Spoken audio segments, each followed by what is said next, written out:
People online are like, you trust these peptides? They've been around for like 6 months. No, they haven't. You heard about it 6 months ago. Yeah, you heard about it 6 months ago. It's a chain of amino acids that can signal different aspects of the body to change. Do you catch for this? That's Oh, my question. yeah, always. I mean, so far, no one in the hospital really knows of my alternative identity. Until now. No. Dude, you left out a huge one though, is that the enhanced games. The enhanced games are Olympics with steroids. Our athletes that are going to be enhanced, they're going to be on doctor-prescribed protocols for every steroid you can imagine, and they're going to compete next month in May in Las Vegas for this inaugural games. We got a fun one today, everybody. Maybe the best episode yet. Potentially the most anticipated At least for me. for us. Yeah. This is the main event. And we had to get a bood and a chair next to us for this. Yes. Today we're going to talk about the world of looks maxing, peptides, bioregulators. We're going to cover the future. And we're going to call the future before it happens. We are in the trenches, really. And so before we dive into the world of biohacking in its current state, we have to introduce Dr. Abood Bakri. For those of you who don't know, Dr. Abood Bakri is a huge influence in the state of biohacking, in the state of longevity medicine, really the health model online right now. Dr. Bakri was talking about retatrutides and GLP-1s before anyone even really knew about them. And today we're going to talk about bioregulators. Dr. Bakri, you've been in the trenches studying with self-experimentation, putting your own body on the line, quite literally, before even announcing any protocols to anyone. You've been testing on yourself. You have really largely devoted yourself to studying the history of these medicines, or therapies we can call them, to understanding the biology on such a deep level. I'm so excited to unpack all of this stuff with you today, because as much as I speak with you about this as like on a friend level, and I follow you and I read all your stuff, I know I'm going to learn something today. And so I'm so excited for everyone who's kind of uninitiated and even for those who are initiated. Let's find out how looks maxing is the stepping stone to modern biohacking. My name is Abood Bakri. I'm an internal medicine doc. I am traditionally trained, but I also work on the biohacking, health experimentation, health optimization side of all things. So keep my hands in both worlds, managing people that are very sick, but also keeping people out of the hospital, making sure they never get sick. And that's what brings us to, peptides, hormones, light, all these kind of therapies to help structure biology better, help people live better lives, undo the damage of modern living. Dude, you left out a huge one though, is that the enhanced games. The enhanced games are Olympics with steroids. Our athletes that are going to be enhanced, they're going to be on doctor-prescribed protocols. Every steroid you can imagine, whether that's Sick. testosterone, Anavar, oxandrolone, that's Anavar, nandrolone, whatever it may be. These athletes are going to be enrolled in an IRB. They're going to be studied meticulously. They're going to be tracked, and they're going to compete next month in May in Las Vegas for this inaugural games. And I'm a advisor on the DTC side, but also on the medical commission. The goal is to take what we learn about the athletes and translate it to the layperson so they can enhance their lives. You're a voice that's in the trenches with people who are talking about things 5 years ahead of time from like forums, but at the same time, you're not allowing people on the internet to be like, sepsis isn't real. Dude, he really is right in the book. I agree. For how to change from the sick model to the wellness model. We've gotten to this point where like there's this subset of people who don't want to just be not sick. Right. Right. And like everyone's like, well, how can I be better? How can I feel better? How can I look better? How can I act better? And like, to be honest with you, no one in medicine until you has kind of really stepped up with these evidence-based protocols, diving deep into the research, like trying to find through history, which we'll go into and all this stuff. And like, even you practice what you preach, right? Most doctors, they don't even do what they tell people to do. You're at a party, you're at dinner, you're in someone's backyard, and someone asks the question, what is a peptide? I mean, it's a chain of amino acids that can signal different aspects of the body to change. The body runs on this genetic code, right? It goes DNA, RNA, proteins. That's like biology 101. First day biology, you learn that. You have your DNA gets encoded into RNA. The RNA gets transcribed, translated. Now it's a protein. These proteins go do different things in the body. So you have a protein that is going to control your skin and your heart and the heart muscles and different things that exist within biology. These proteins, smaller fragments of them are called peptides. So proteins are made of amino acids, and so are peptides. So these peptides can be hormones. They can be signaling molecules. They can be epigenetic enhancers or downregulators. So that's why I really hate the term peptide. I think I've made that clear because I don't think it exists as a category in people's minds. Scientifically, it does exist, but if you go to any peptide site, there's non-peptides that they're selling on there. There's Right. They're like glutathione. It's yeah. like, what are you doing? Every podcast starts out, oh, insulin's a peptide. Technically, it's not. It's long enough to be a protein, depending on where you cut off the amino acid chain. Like Is it 39 right now? That's what the rule is now, 39, and then above 40, it's a biologic. But Okay. that's more of like an FDA requirement because they're trying to get Retta not to be allowed. Right. Which is 38, right? Yeah, Red yeah. is 38. So they're trying to increase it. Branched chain amino acids is something people take for exercise. Yes. Right. And so branched chain amino acids do almost nothing to you physically, but you have a peptide that can make you lose weight. So it's like, how do you go from Yeah. a branched chain amino acid to like a bioactive peptide, basically? Right. So I think the way we got to think about this is that there's these 20 canonical amino acids, and they're the language that we can paint with when it comes to peptides and proteins. And like you can get as small of a peptide as Vilon, which is 2 amino acids, or you can go into insulin, which is a giant chain of amino acids. Retta, as we mentioned, in the 30s, BPC being 15. There's this variety. So the way I like to think about it is the subcategories. I don't like to think about peptides because they're not different than supplements and they're not different than drugs. Like in my mind, I don't think of supplements, peptides, and drugs as different things. They're all exogenous molecules. The first dichotomy I look at is this peptide a receptor-based peptide, or does it bind to a receptor and activate a pathway like the GLP-1s? GIP, glucagon, or is it a cell signaling, changing the structure of proteins, changing the structure of mitochondria like SS31, or is it epigenetic regulator like the bioregulators? Now, when you look at it that way, then I break them down into all the different categories because that actually gives me a useful discussion tool to talk about it. Colloquially, peptides are these mostly injectable, sometimes orally available chains of amino acids that can fine-tune biology. That's what you tell your mom. Yeah, 100%. That's good. Or That's I'll a tell your great- mom. Yeah. I'll take it easy. Take it easy. Now that we understand what a peptide is, what is a bioregulator within that class? Bioregulator class are a class of peptides mostly discovered by a gentleman named Dr. Vladimir Kavinson. He's a Soviet or former Soviet scientist. He's passed now.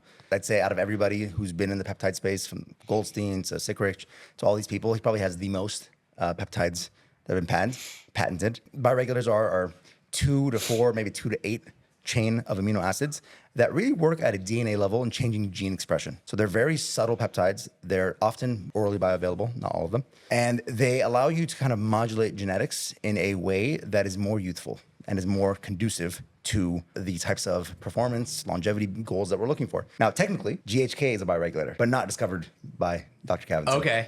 So, because GHK is a 3 amino acid peptide With copper on it at Yep. the end, right? So they call these metallopeptides. So there's a number of these metallopeptides that we'll come across, like thymulin, GHK, and they biology likes to do this actually. Like hemoglobin is a protein with a iron molecule in the center. Right. So biology loves to use metals and amino acids together to paint life, as it were. These bioregulator peptides. I think Kavinson even said that had he discovered GHK, he would have called it a bioregulator. But it was discovered by an American doctor, Lauren Pickart, in the mid-70s, I think.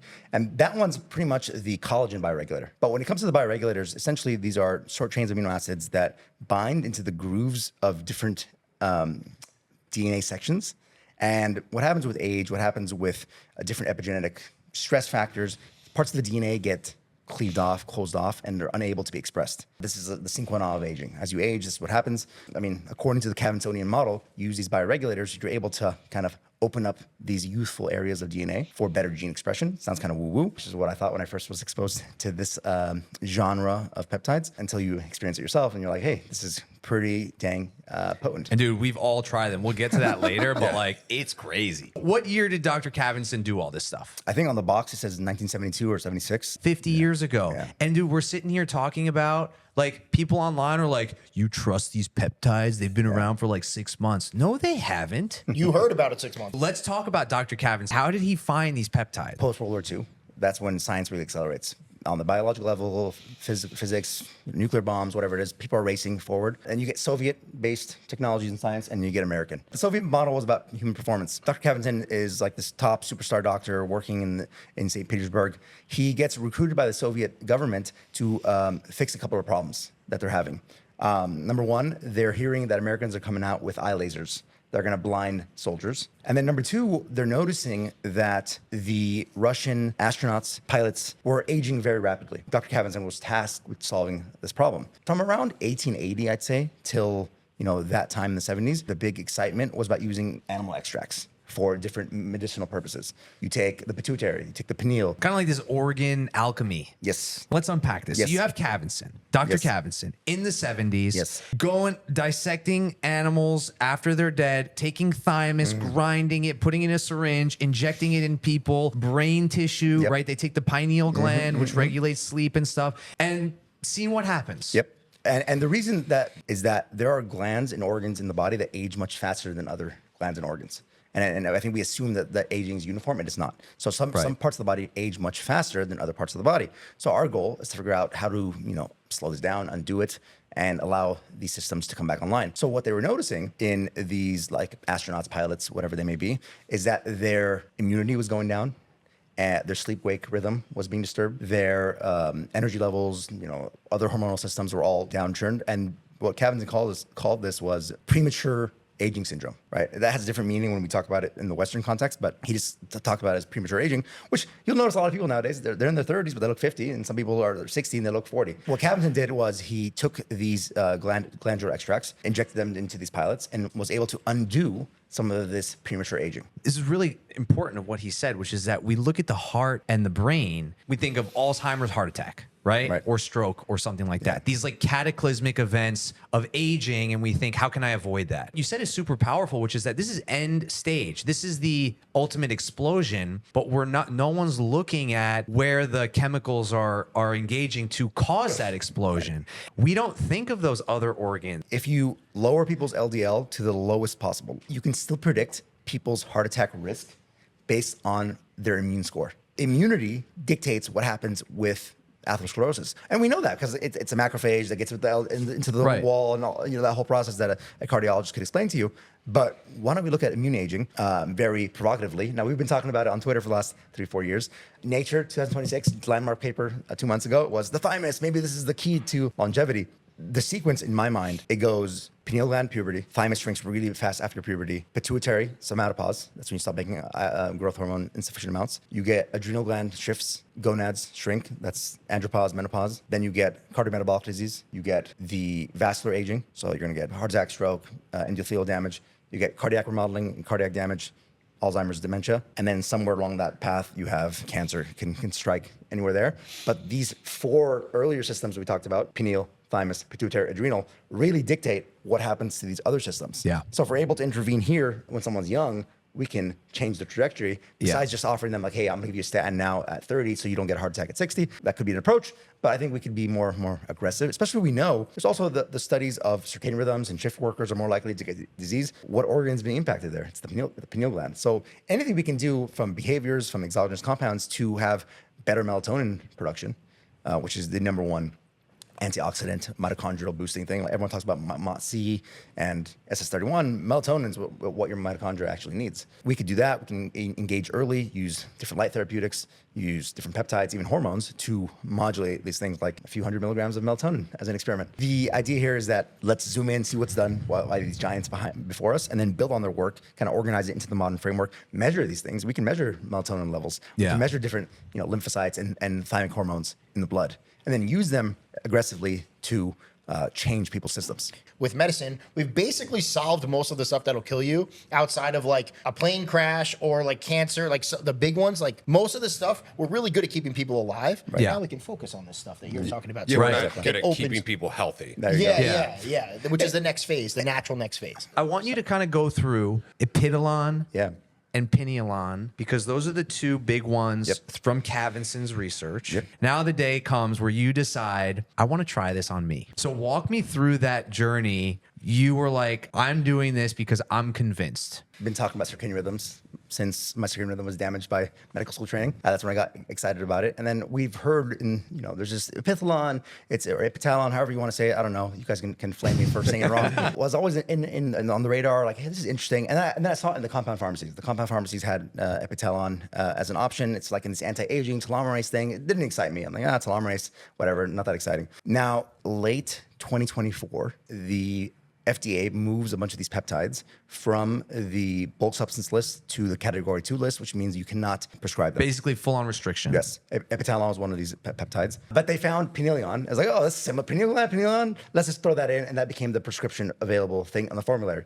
So I'm like, we should really investigate this Caventon guy. I started noticing in my practice that people's immune markers were looking very poor. And I started keeping an eye on that, on their CBCs, their differentials, looking at lymphocyte panels. I'm like, hey, what's going on here? Like post-pandemic, not to get conspiratorial or anything, people are not doing so hot from an immune perspective. Let's see like what's going on in the world of that. And that's what, sends us down the thymus rabbit hole. Caventon in the 70s gets 2 extracts that he patents as medications, epithylamine or epithylamine, however it's said, and thymolin.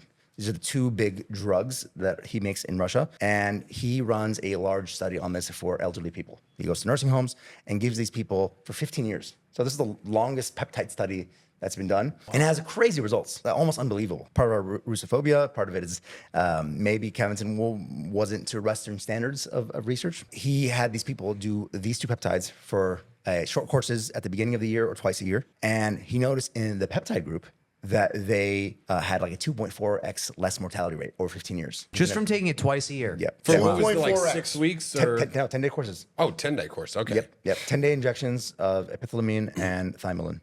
Not thymulin. Everyone confuses those two. We can get into that. Dramatic decreases in cardiac mortality, in cancer mortality, in pneumonia risk, in fall risk. All these things were published out. So I'm like, hey, there's something going on here. Like we should examine this a little further. I get some of these peptides, get access to them. And then we start experimenting. I didn't think epitalon could be orally administered, and the group that was bringing it to market, I'm like, dude, don't waste your time. This is kind of stupid. Caventon does the studies. He figures out that these extracts work, but he takes it a step further, and this is where he differentiates himself from the rest of the field. He goes like, what's in these extracts that's actually causing the effect? And what he found was these short chain amino acids are driving a lot of the effect. So in the 70s and 80s, there's a big branch in thymus research. There's the Goldstein group, that is an American group that looks at thymosin fraction 5, and that is the big thymus protein that gets cleaved off into different peptides. You get thymosin alpha 1, thymosin beta 4, and the ones that you kind of commonly see on the peptide marketplace. And then Caventon goes in and looks at ground up thymuses and finds these different peptides, biolon, thymogen. So basically, can you think of it as like this is crude oil being refined into gasoline? Is that like kind of, so you have this mashed up thymus and in there you have these raw ingredients and they each do a specific thing. Is there any similar effect in how BPC 157 has completely different effects when it's taken orally? Yeah, so they do have different effects. Yep, they do have different effects, especially when it comes to epitalon. Pinelion is, I would say, I think the oral is better on pinelion personally, but the epitalon, theoretically, you get better effects if you did both. So Caventon figures out that there's these short chain amino acids, these bioregular peptides, very different than the peptides that are being discovered in the Western world. We're discovering the thymosins here. Thymosin alpha 1, it's like 20 plus amino acids, thymosin beta 4. He's looking for these short chain ones that don't really have receptors and they will bind at the grooves of different DNA. And he'll discover that later on. He doesn't even know how these work yet. What I like to do whenever it comes to these topics is kind of get into the head of the researcher. Because if you get into their head, you really understand what they're doing, why they're doing it. You can kind of dissect out what their theories were and everything. Yeah. Right. Caventon does this. He figures out that there's these small peptides within it. Epithylamine. He finds epitalon, which is 4 amino acids.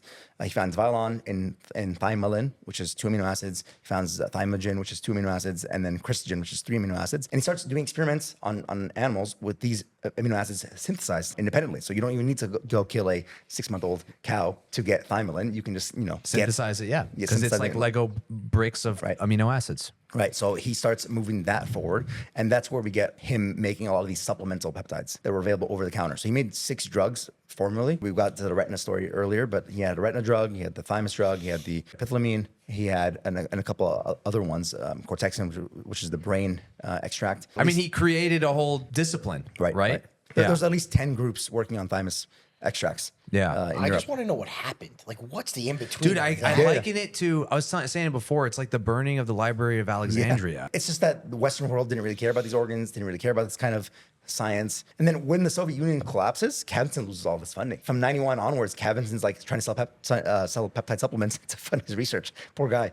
So like he gets kind of handicapped. And this is the kind of the case in science. Like most scientists don't get appreciated until they die. Until 100 years after they die. Yeah. Like Ray Peat's more popular now than when he was Right, alive. totally. Okay, so the first day you decide, what's your initial protocol when you first took we it? get some powders of these from undisclosed sources. And we kind of look through to see what the animal literature looked like, try to compare some doses.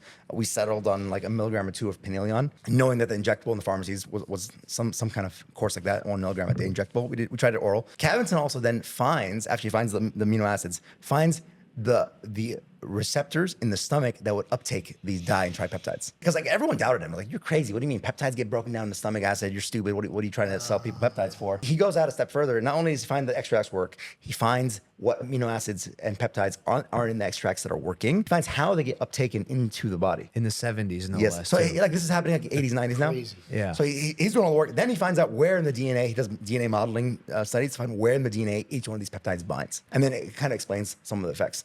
Wild. We get the really high quality Pineleon. We try that out orally. The first day, you're talking about 8K dreams, like the most vivid dreams. We all get whoops.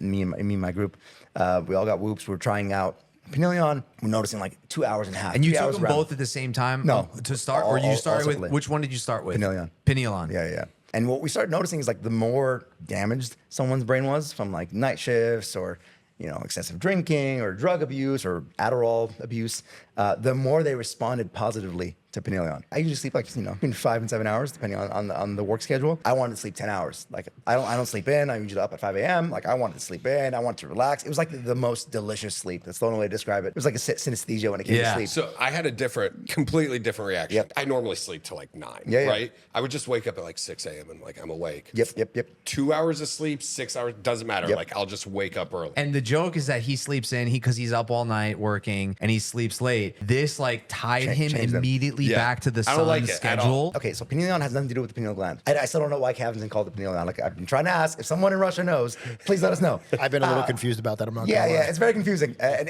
every single peptide site gets this wrong. They get it wrong on thymolin, they get it wrong on thymulin, and they get it wrong on Pineleon. There's thymulin with an A and thymulin with a U. Two different peptides. Okay. And then there's Pineleon that has nothing to do with the pineal gland. Very confusing. But Pineleon, actually, what happened was Kabat-Zinn got a brain extract. He ground up brains. That was a common thing to do in Russia, I guess, in the 80s. And he made something called Cortexin, a drug in Russia given to like kids who have TBIs and cerebral palsy patients. And there's good research on what it does. Now, like, these are human clinical trials. Like people are complaining about BPC, like there's no human trials. Like Kabat-Zinn did the work in humans. Yeah. Documented side effects, documented everything. He makes Sirlutin, which is the oral version, it's ground up pig or cow brain. And then he finds Pineleon as the main active ingredient in this, and then starts giving people Pineleon on their own. Like he'd megadose rats on this, make rats do races, make rats do like all these different things with Pineleon and crazy effects. There's like 20% people will have your results. 80% people will have more similar to what I talked about. Now, I'm in your boat. Because I guess as you undo the damage, you have layers of healing, I guess. Yeah, it's very woo-woo the way we're talking Yeah. about this. The way I'm thinking about it is like it seems that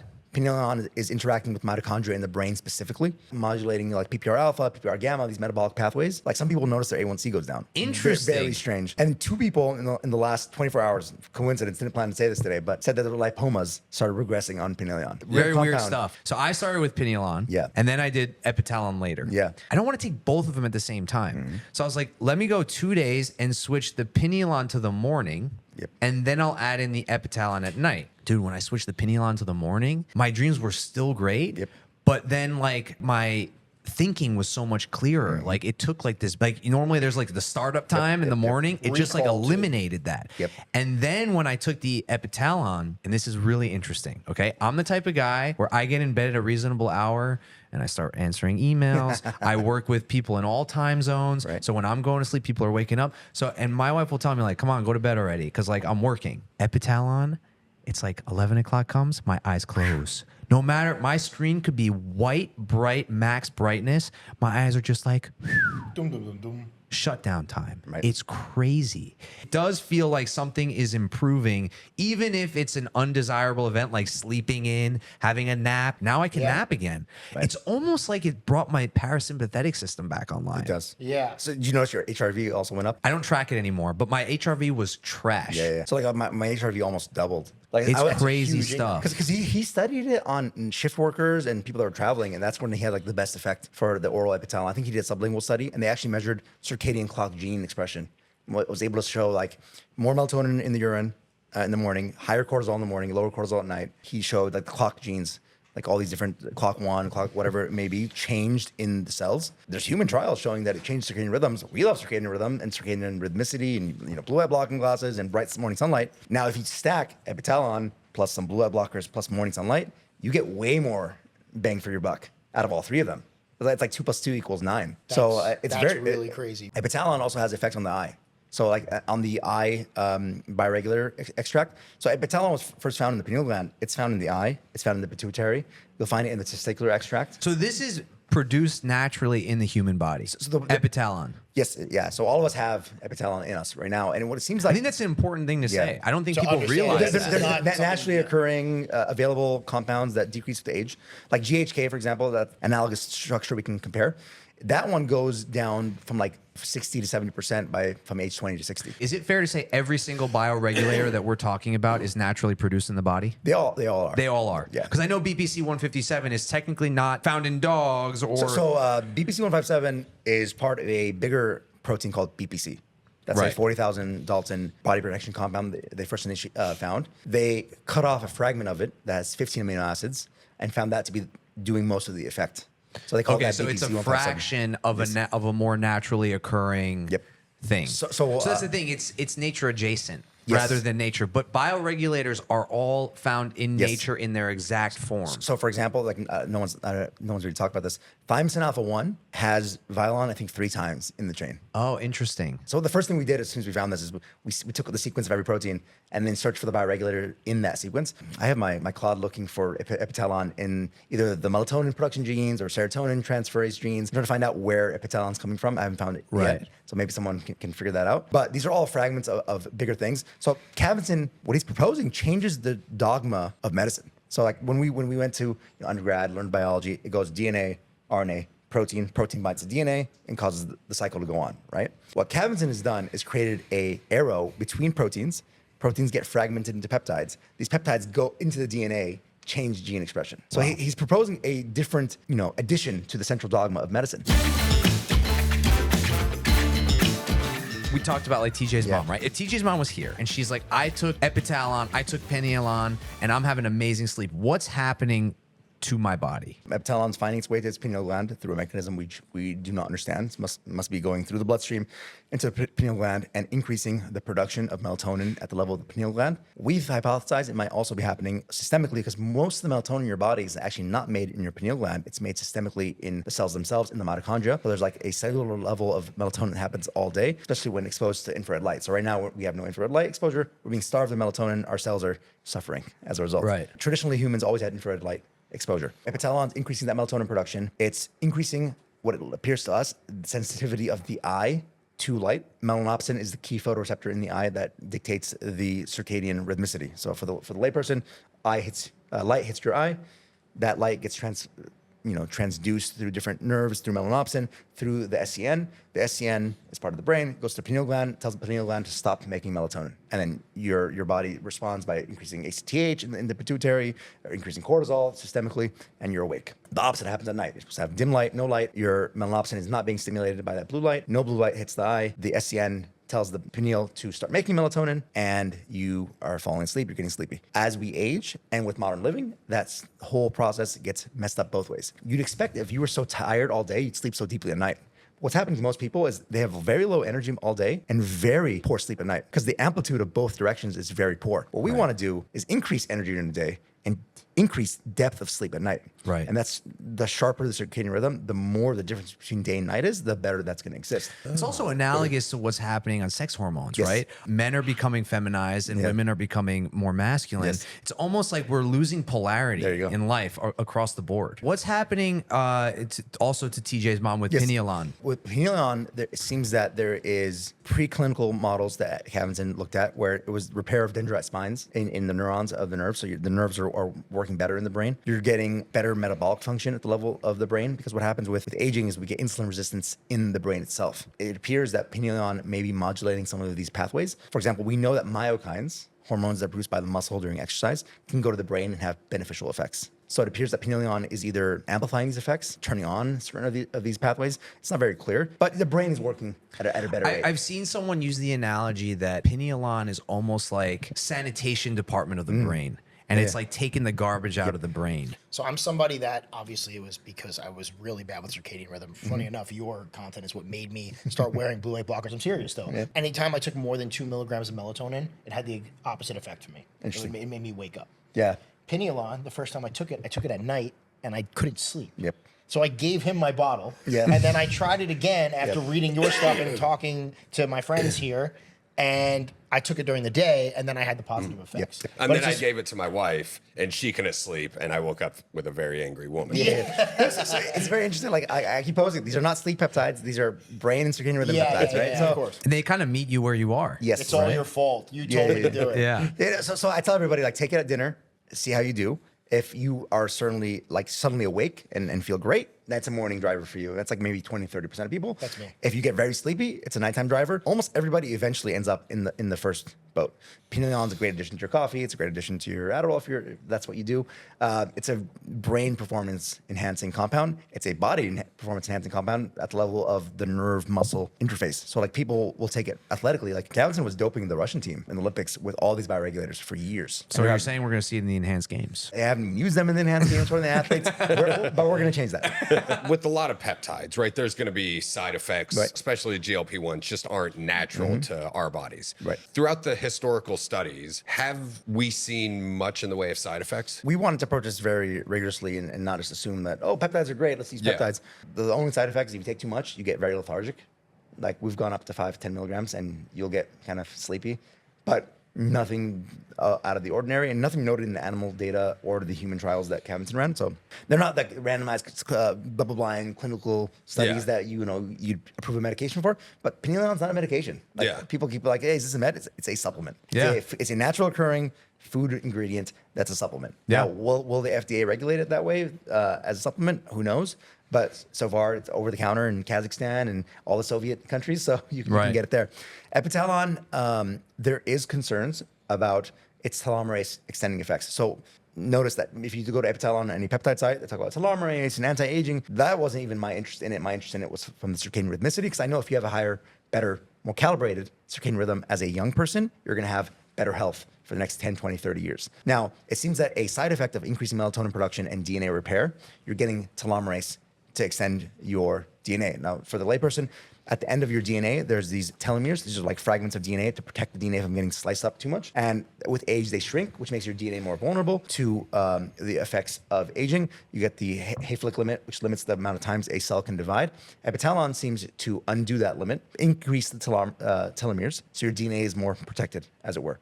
There's a concern that if you have cancer, would Epitalon be risky in that case? There's no data about that, but that is a theoretical concern. Just like my GH, how people worry about that too. Yes. Similar type of concern. Yes. Now, GH is interesting because GH actually grows the thymus. There's the TRIM trial showing that happens. So that's probably why GH hasn't had the bad longevity effects that people expected, cancer rates and immunity, because it's probably helping out on the thymus side. Interesting. It's very interesting. Yeah, and those effects actually kick in like majority of the time, 6 to 12 months into the GH therapy. It's not even an acute thing. Oh, So wow. So it takes time.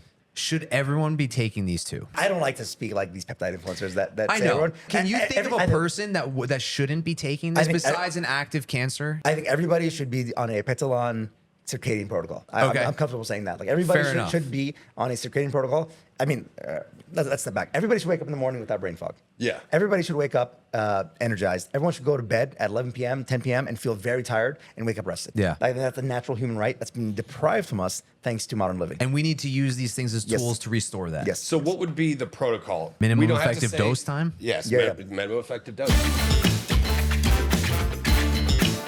Abood, I think that we have covered a lot of ground. And what we find is so many people just say, sir, how much do I take?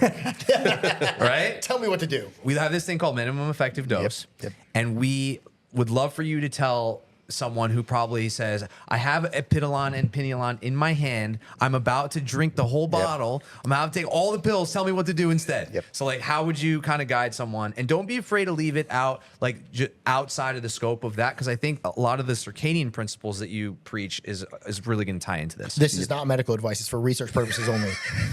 Damn, dude, we're gonna get in trouble for research now. ROU. Just kidding. So when it comes to these peptides, I've written and deleted the guide many times because it's hard to find the thing that works for every single person. If you do too high of a dose of Epidolon at night, it can get you agitated and alert. We'll notice that happen to people because Epidolon also binds in the pituitary. So you're activating, your TSH, your LH, your FSH, maybe too aggressively at those times. The point is, these aren't acute drivers. It's not like you pop a pill of caffeine and you run with them. They're changing the overall state of the system. So we want to move the system to more productive state, to more restorative state. So that's why I don't like the term biohacking. I like biorestoration. Because at minimum, people need to come ready to restore the biology to what it should be before modernity ruined everyone's biology, right? There's a really important point to add on to there too. Biorestoration. If you're not hurt, this is not going to fix anything. Yes. And I know that's like very layman terms, but like if there's nothing broken, Yes. there's nothing to be fixed here. That's also why you said you're seeing what the results are when you give them to patients, correct? Yep. At the beginning, just to make sure that it's actually worth the protocol. Yeah. For anything I do, I want to get notes so I can help this person the next time they see me. Yeah. So the goal is Yeah. like, what I learned about you today is going to help me in 6 months, 6 years to help you out down the road because you want to create this longitudinal relationship with the patient. How often are you doing the cycles for these? From a Cavinson's perspective, his answer would be like a 10-day course, 3 to 4 times a year. What I worry about is that our circadian rhythms are so damaged nowadays that we may need more of that. There wasn't really much blue light 50 years ago. So they're doing incandescents. Like it's different. It's a different world where we grew up with phones in our pockets.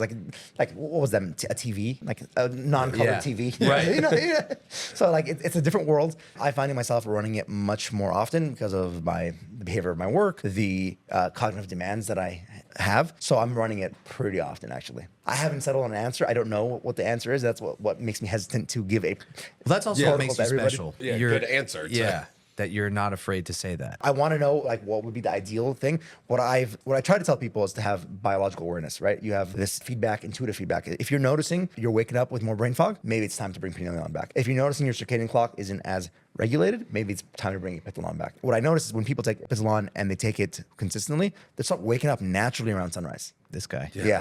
I don't like it. I love it. Because I like to work late into the night, and then I'm like, oh, I got 4 hours of sleep. He called me Today's the other gonna day, suck. 8 o'clock in the morning. I'm like, is this you? Circadian rhythm is really controlled by sunlight during the day, but the magnetic field of the earth during the night. And the pineal gland seems to have a magnetic pull to it somehow. Whatever Epidolon is doing to the pineal gland, it's modulating that effect and making you wake up with the local time zone, which is crazy. Wild. That's Right? really cool. It has a protocol on people who travel time zones a lot, I It would guess. be like right? good For for travel, pilots for or work. something, probably. Yeah, oh, for sure. Yeah. Like that'd be great. It could make you more sensitive to blue light, so it make you stay up later. So like what I would say is use this compound with circadian principles. Right. We'll have a nice little product to help you guys out with that soon here. But calibrating your circadian clock is going to slow down the aging of all the other systems we mentioned earlier. Because like if you look up circadian rhythm, heart, circadian rhythm, brain, circadian rhythm, cancer, you'll find dozens of studies on this. Nobody's doing it because once again, there's no subspecialty that really takes care of circadian rhythms. Sleep medicine is really about like sleep apnea, insomnia, weird sleep disorders. Yeah, like narcolepsy. Yes, is yeah, like yeah. yes. random They don't stuff. really manage, the circadian rhythm of the healthy 35-year-old CEO. Right. Right. You know Still what I'm saying? stuck in the sick model for Yes. sure. But like a lot of folks in the field can be a little rigid. Yep. Do you catch shit for this? That's my Oh question. yeah, always. I mean, So far, no one in the hospital really knows of my alternative identity. Until now.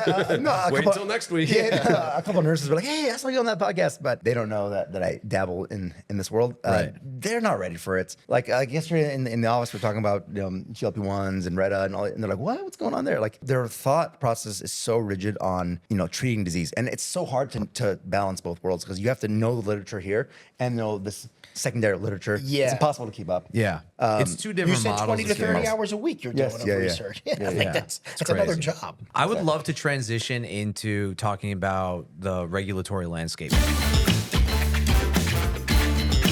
This is the No one spicy knows if this stuff is legal, not legal, allowed, not allowed. This is like unlike anything I've ever seen before, and I don't think we'll ever see anything like this again. Yep. So Alcohol what we need pads. to talk about is there's been a lot of changes, and honestly, by the time this episode airs in like a week or two, things might change, Yep. Yeah. which is crazy. Yeah. So the Biden administration moved these like 12 peptides to this kind of forever banned state, right? That they took it off Forever-ish, and- yeah. forever-ish, and so it was then moved to research use only, right? That was the only way you could kind of get it. Is that fair to say? Let's zoom back. Okay, I'm sorry. Go People ahead. have been doing peptides for 20, 30 years. Like the guy who trained me, the guy who trained him was slanging peptides to the Olympians in the 90s. This is not new. Not our Olympians. No, yeah, no. exactly. Right? Russian Olympian.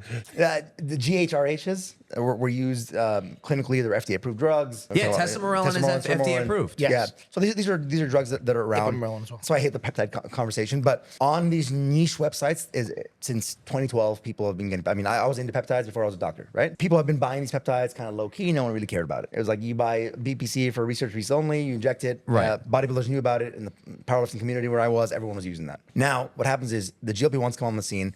People weren't down to inject things before. No. Like why are you gonna Ozempic inject? was the gateway Yes. drug. It changed the 100%. way people viewed these compounds. And on top of that, the GLP-1s started popping out on these research websites. These research websites had BPC, TB500, GHK copper, melanotan-1, melanotan-2. General peptides. No one really cares about them that much. They're efficacious. They're not going to make people go crazy. So where does that land pineolon and epidolon and the So- bioregulators? Yes, if I sell you a extract of liver or pineal gland, that is over-the-counter supplement food ingredient. It's not under the FDA purview. It's it's a supplement. FDA doesn't regulate supplements. What RFK has recently said, this is the key thing no one's talking about. He said peptides are supplements.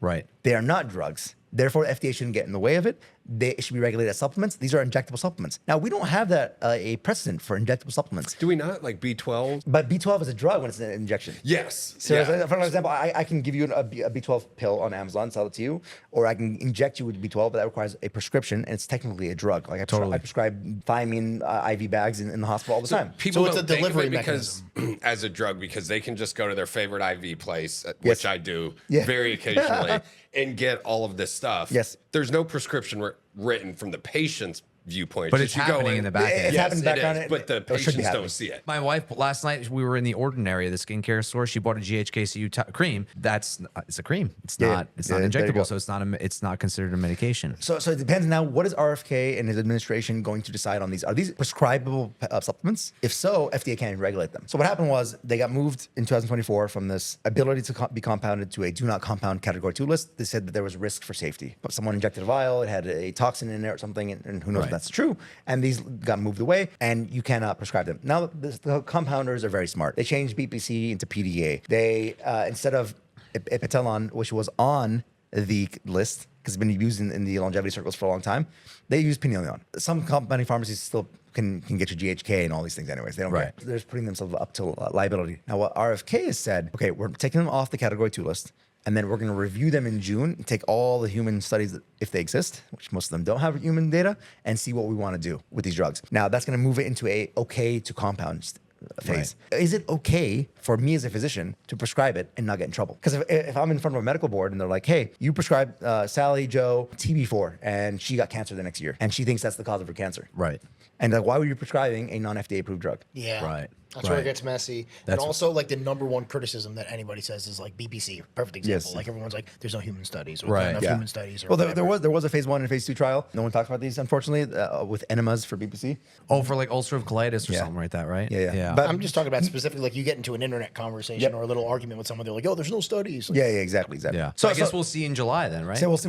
They're going to talk about. I think 7 of them are going to be considered to be brought back to a category 1 list, so they can be prescribed. But that still doesn't take away liability from FDA standard because they're still not FDA. from the medical board. No, standard. Oh, from the medical board, Yeah, right? yeah. So the right. compounder, because So right that now will just depend on state boards. Yes. At that point. Yes. So right. it's going to be interesting.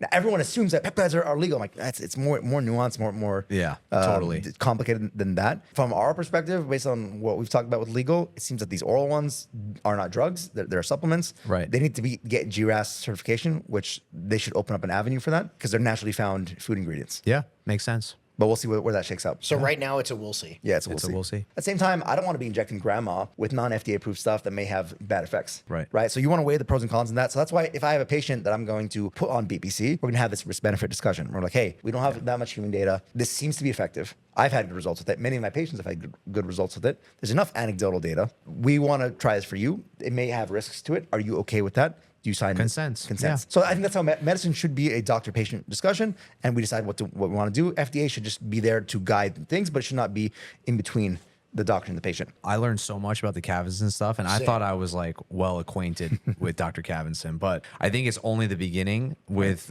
this bioregulator space. I'm thinking like 4 more episodes that we got to bring you back on. Well, thanks for coming out, man. Really appreciate My it, pleasure, guys. and we'll see you next time. That's another episode of Down to Health. See you later.